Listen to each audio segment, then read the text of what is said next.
Good morning students. आज हम शुरू करेंगे नया chapter 11 matter and it's properties, पदार्थ और इसकी अवस्थाएं। तो स्टार्ट करते हैं इसकी एक्सप्लेनेशन के साथ। Whatever we see around us is matter. ठीक है, हम अपने चारों ओर जो भी वस्तुएं देखते हैं, जो भी चीज़ देखते हैं, वो सब क्या है? पदार्थ हैं। All substances and materials are made up of matter.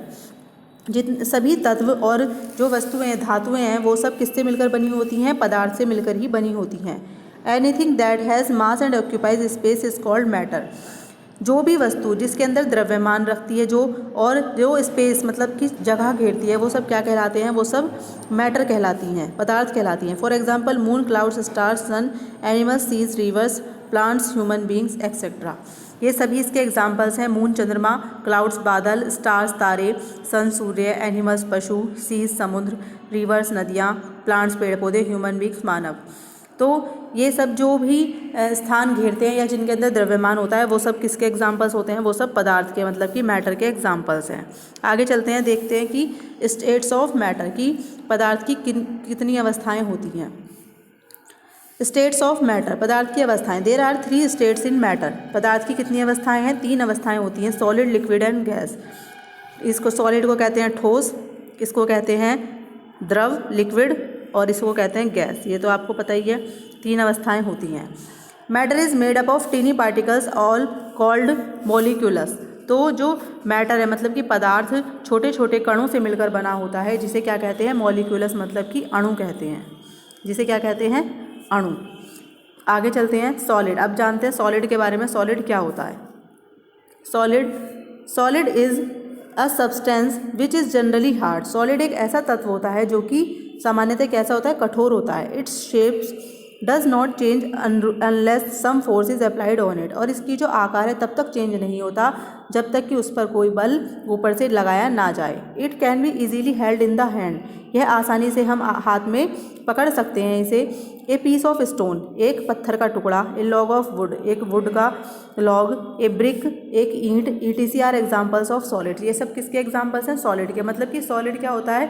Hard होता है शेप में, और इसको जब इसका आकार तब तक चेंज नहीं होगा जब तक कि हम उस पर फोर्स न लगाएं। जैसे मान लीजिए कोई ईंट है, अब ईंट वो अपने आप तो आकार चेंज करेगी नहीं, यदि हम उसको हथौड़े से तोड़ेंगे नहीं तब तक वो उसका शेप चेंज नहीं होगा। ठीक है, ऐसी पीस ऑफ स्टोन है। स्टोन को हम जब तक बीच में से तोड़ेंगे नहीं या कुछ दूसरी शेप नहीं देंगे, किसी ना किसी तरह उस पर कोई अप्लाई नहीं करेंगे फोर्स, तब तक वो सेम शेप में रहेगा। जैसे कि यहाँ पर इसके एग्जांपल्स दिखाए गए हैं। देखो, ये ईंट है, ये ब्रिक, ये सॉलिड के हैं। ये कोल हो गया, कोयला। ये स्टोन हो गया, ये लकड़ी का ये जो है लॉग हो गया। ये सब किसके हैं? ये सब सॉलिड के एग्जांपल्स हैं। अब आगे चलते हैं, लिक्विड। लिक्विड क्या होता है? तरल पदार्थ। जैसे कि हम जो भी अपने, आपको पता होगा कि लिक्विड क्या होता है। हम पानी पीते हैं, मिल्क पीते हैं, तो है ना, ये सब चीज़ क्या है? लिक्विड। हम लिक्विड के बारे में जानते हैं। लिक्विड क्या होता है? लिक्विड मतलब तरल। Liquid is a substance that flows from a higher level to a lower level. Liquid मतलब कि द्रव एक ऐसा पदार्थ होता है, एक ऐसा तत्व होता है जो ऊपरी सतह से, उच्च सतह से नीचे की ओर गिरता है ना। It takes the form of the vessel into which is poured. और यह उसी बर्तन की शेप ले लेता है जिसमें ये डाला जाता है। मान लीजिए हमने दूध है, दूध को ग्लास में डालेंगे तो वो ग्लास की शेप ले लेगा, और दूध को अगर हम जैसे कटोरी में डालेंगे तो वो कटोरी की शेप लेगा। जिससे मतलब कि जिसमें भी डालेंगे, जिस भी बर्तन में, तो वो उसी की शेप ले लेता है। A liquid has indefinite shape and definite volume. जो लिक्विड होता है, मतलब कि द्रव पदार्थ होता है, उसकी जो शेप होती है वो इनडेफिनेट होती है। इनडेफिनेट क्यों? क्योंकि वो जिस भी बर्तन में डाला जाता है उसकी शेप ले लेता है, तो उसकी शेप क्या होती है? अनियमित होती है, मतलब। ठीक है, और डेफिनेट वॉल्यूम। और लेकिन वॉल्यूम जो उसका आयतन है वो सेम होगा। मान लीजिए 1 किलो चीज़ है, तो 1 किलो दूध है, तो चाहे आप उसे जग में डालें, चाहे आप उसे बॉटल में डालें, तो वो 1 लीटर ही रहेगा, उसकी वॉल्यूम नहीं चेंज होगी। तो डेफिनेट वॉल्यूम होती है, लेकिन इनडेफिनेट शेप होती है। Milk, water, oil etcetera are some examples of liquid. और लिक्विड कौन कौन सी चीज़ों के ये हैं? मिल्क, वाटर, ऑयल, ये सब एग्जाम्पल्स किसके हैं? लिक्विड के। जो भी तरल पदार्थ है वो सब लिक्विड है।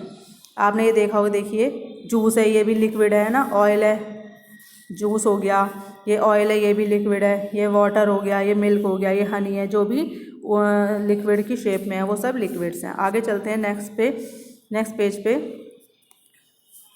गैसेस। अब आगे जानते हैं गैसेस के बारे में जानते हैं। गैसेस क्या होती है? Gases have neither a definite shape nor a definite volume. जो गैसेज होती है ना तो उनका कोई नियमित शेप होती है और ना ही उनका नियत कोई आकार वो होता है, आयतन होता है। They occupy the space all the container in which they are kept. वे स्पेस ले लेते हैं कंटेनर का, जिस भी कंटेनर में वो डाले जाते हैं, इन विच दे आर कैप्ट, उसी का स्पेस वो शेप मतलब उसका स्थान वो घेर लेती हैं।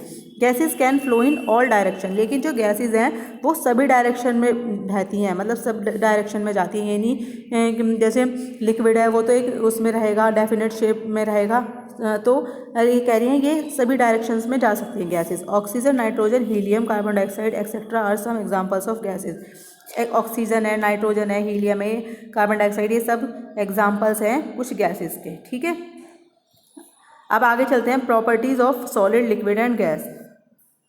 अब इस सॉलिड, लिक्विड और गैस की क्या क्या प्रॉपर्टीज़ है, क्या क्या अवस्थाएं हैं, उसके बारे में जानते हैं। All the three stage of matters as solid, liquid and gas have some properties. उन ये जो तीनों पदार्थ हैं सॉलिड, लिक्विड एंड गैस मतलब कि ठोस, तरल और द्रव और गैस, इनकी कुछ प्रॉपर्टीज़ होती हैं, है ना, तो उनको हम जानते हैं कि वो क्या क्या होती हैं। Let us make a comparative study of their properties. तो उनकी जो कंपैरेटिव एक हम है ना तुलनात्मक अध्ययन कर लेते हैं उनकी प्रॉपर्टीज़ का, तीनों को। आगे हैं, पहला है सॉलिड। सॉलिड देखते हैं, पहला point, solid have a definite shape. जो सॉलिड होता है उसकी जो शेप होती है वो डेफिनेट होती है, लेकिन और डेफिनेट ही शेप होती है और डेफिनेट ही वॉल्यूम होता है, उसकी जो दोनों चीज़ होती हैं वो डेफिनेट होती हैं। अब आगे थे लिक्विड पे। लिक्विड में क्या होता है कि इसकी शेप तो वो होती है, मतलब कि डेफिनेट वॉल्यूम तो होता है, लेकिन उसकी शेप डेफिनेट नहीं होती है ना। Gases have neither a definite shape, इसकी ना तो शेप ही डेफिनेट होती है और ना ही वॉल्यूम ही डेफिनेट होता है, मतलब कि ना तो इसका कोई अनियत आकार होता है और ना ही नियत आयतन होता है, और इसका नियत आयतन होता है लेकिन आकार नहीं होता, और इसकी दोनों चीज़ एक सी होती हैं। सॉलिड आर हार्ड, सॉलिड जो होते हैं वो हार्ड होते हैं। Liquids are not hard, liquid hard नहीं होते। And gases are not hard, gases भी हार्ड नहीं होती। Solids can not flow, solid को ऊपर से नीचे जब हम डालेंगे वो ऐसे फ्लो नहीं कर सकते, है ना, जैसे कि और लिक्विड्स कर सकते हैं। Liquids can flow from higher to lower level, हम ऊपर से नीचे डालेंगे तो जो लिक्विड हैं वो फ्लो कर सकते हैं, बह सकते हैं। और gases flow in all direction, लेकिन जो गैसेस होती हैं वो सभी डायरेक्शंस में बहती हैं। लिक्विड तो ऊपर से नीचे की तरफ बहेगा, केवल लिक्विड क्या होगा, ऊपर से नीचे की ओर बहेगा, लेकिन ये सभी डायरेक्शन में किसी भी डायरेक्शन में जा सकती हैं, ठीक है, और ये नहीं बह सकते, कैन नॉट फ्लो। ठीक, आगे चलते हैं। अब आते हैं fluids. Things that flow easily are called fluids, example liquids and gases. जो वस्तुएं आसानी से बह सकती हैं, फ्लो कर सकती हैं, उन्हें फ्लूइड्स कहते हैं। उनके एग्जाम्पल्स क्या हैं, लिक्विड एंड गैसेज। अब आगे चलते हैं, बिल्डिंग्स यूनिट्स ऑफ मैटर, पदार्थ की निर्मित जो यूनिट्स होती हैं, building units of matter. All the matters, इसे थोड़ा बड़ा कर लेते हैं, just wait. All the matters whether solids, liquid और गैस, कोई भी पदार्थ हो, चाहे वो सॉलिड हो, चाहे वो लिक्विड हो या वो गैस हो, is made up of tiny particles. किससे बना होता है, छोटे छोटे पार्टिकल्स से, वो कणों से मिलकर बना होता है। These particles are called molecules, और जो ये छोटे छोटे पार्टिकल्स हैं ये क्या कहलाते हैं, अणु कहलाते हैं। Different substances have different types of molecules, जितने भी पदार्थ होते हैं, भिन्न भिन्न पदार्थों के भिन्न भिन्न अणु होते हैं, भिन्न भिन्न प्रकार के अणु होते हैं। Molecular is the smallest unit of a substance, किसी भी तत्व की सबसे छोटी यूनिट होती है, वो क्या कहलाती है, अणु कहलाती है। It has been found that molecules of the matter are always moving, यह पाया जाता है कि जो अणु के, जो पदार्थ के जो अणु होते हैं, आर ऑलवेज मूविंग, वो क्या करते रहते हैं, इधर से उधर मूव करते रहते हैं, घूमते रहते हैं। There is some space among the molecules also, और इसके बीच में कुछ मॉलिक्यूलस के अणुओं के बीच में कुछ स्पेस, जगह भी होती है। Molecular space is least in solids, much more in liquids and maximum in gases. Molecular जो स्पेस होता है, जो अणुओं का जो बीच का स्पेस होता है, वो सॉलिड्स में तो कम होता है, लिक्विड में कुछ उससे ज़्यादा होता है, और सबसे ज़्यादा किस में होता है, गैसेस में सबसे ज़्यादा होता है। A force exist between the molecules of each type of matter is called inner molecular force.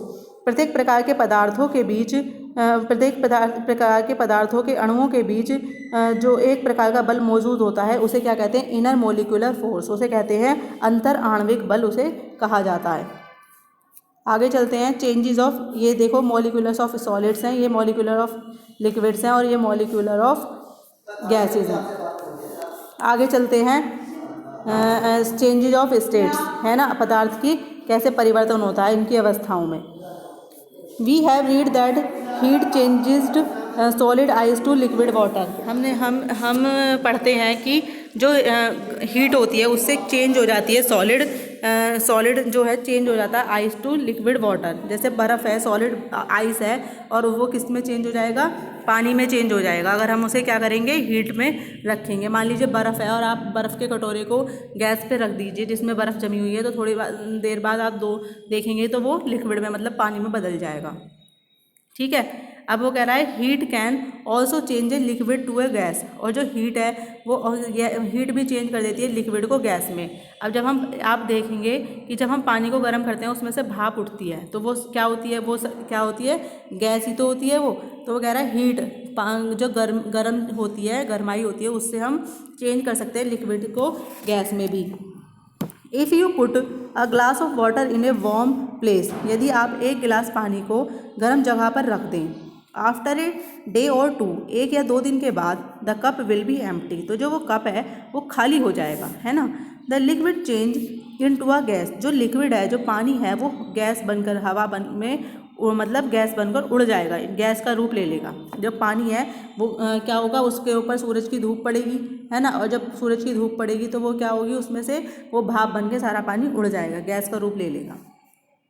Water moves into the air in the process of evaporation, water पानी जो मूव करता है हवा में इन द प्रोसेस ऑफ किसके रूप में करता है, इवेपोरेशन के रूप में वो मतलब प्रक्रिया के रूप में प्रयोग किया जाता है। इवेपोरेशन मतलब वाष्पीकृत। जैसे कि हमने पानी लिया, ठीक है, एक आप ऐसे कीजिए, एक बर्तन में पानी लीजिए और उसे धूप में रख दीजिए, ठीक है, और आप जब उसे धूप में रख देंगे तो जैसे अब तो सर्दियाँ हैं, लेकिन अगर आप गर्मी के मौसम में रखेंगे तो बहुत जल्दी होगा, सर्दियों में भी हो जाएगा। उसके बाद आप देखना 1 या 2 दिन बाद उसमें या तो पानी बहुत कम हो जाएगा या फिर ख़त्म हो जाएगा। तो वो पानी कहाँ चला जाता है जब हम उसे यूज़ नहीं कर रहे, उसका पानी क्या होता है, वो भाप बनकर उड़ जाता है, किससे, हीट से। तो वो सब क्या कहलाता है, evaporation. Boiling also makes water evaporate. अब हम जब किसी भी पानी को गर्म करते हैं, आप देखोगे कि अगर आपने गैस पे किसी भी पानी को गर्म करने रखा तो थोड़ी देर बाद उसकी क्वांटिटी कम होने लगती है अगर वो उबलता जाएगा। तो बॉयल करने से भी क्या होती है, इवेपोरेशन होती है, जिससे वो भाप बनती है। But it happens more quickly, लेकिन जो गैस पे हम पानी करते हैं उसमें बहुत जल्दी पानी ख़त्म होता है, ठीक है, सन के अकॉर्डिंग। उसके बाद आगे चलते हैं, when a gas cool it changes back it to liquid. अगर जब ये है व्हेन अ गैस कूल्स, जब जो गैस है वो ठंडी हो जाती है, it change back to liquid, तो वह किसका रूप धारण कर लेती है, फिर से लिक्विड का रूप धारण कर लेती है। The change of a gas to a liquid is called condensation. तो इस प्रकार गैस का लिक्विड में चेंज होना क्या कहलाता है, कंडेंसेशन। अब गैस कैसे लिक्विड में चेंज होती है मैं आपको बताती हूँ। जैसे आप गर्मियों में पानी की बोतल निकालेंगे फ्रिज से, ठीक है, आपने पानी की बोतल निकाल के आप देखते हैं कि जब पानी की बोतल आप निकालते हैं तो उसमें भाप सी उठती रहती है ना। जब बोतल निकालते हैं फ्रिज में से ठंडी ठंडी तो भाप उठती है। अब उसे थोड़ी देर आप नॉर्मल टेम्परेचर में बाहर निकाल कर रख दीजिए, तो आप देखेंगे कि इस बोतल के चारों तरफ क्या हो जाते हैं, छोटी छोटी पानी की, है ना, बूंदें सी हो जाती हैं, चारों तरफ पानी की बूंद। तो वो कैसे होती है, गैस से लिक्विड में चेंज होना। वो प्रोसेस क्या कहलाता है, कंडेंसेशन कहलाता है। तो स्टूडेंट्स, आपका ये चैप्टर आज ये एक्सप्लेनेशन कंप्लीट होती है। आपको ये चैप्टर कैसा लगा प्लीज़ मुझे कमेंट बॉक्स में ज़रूर बताइएगा। अगर आपको ये चैप्टर अच्छा लगा होगा प्लीज़ मेरी वीडियो को लाइक कीजिएगा। Thank you.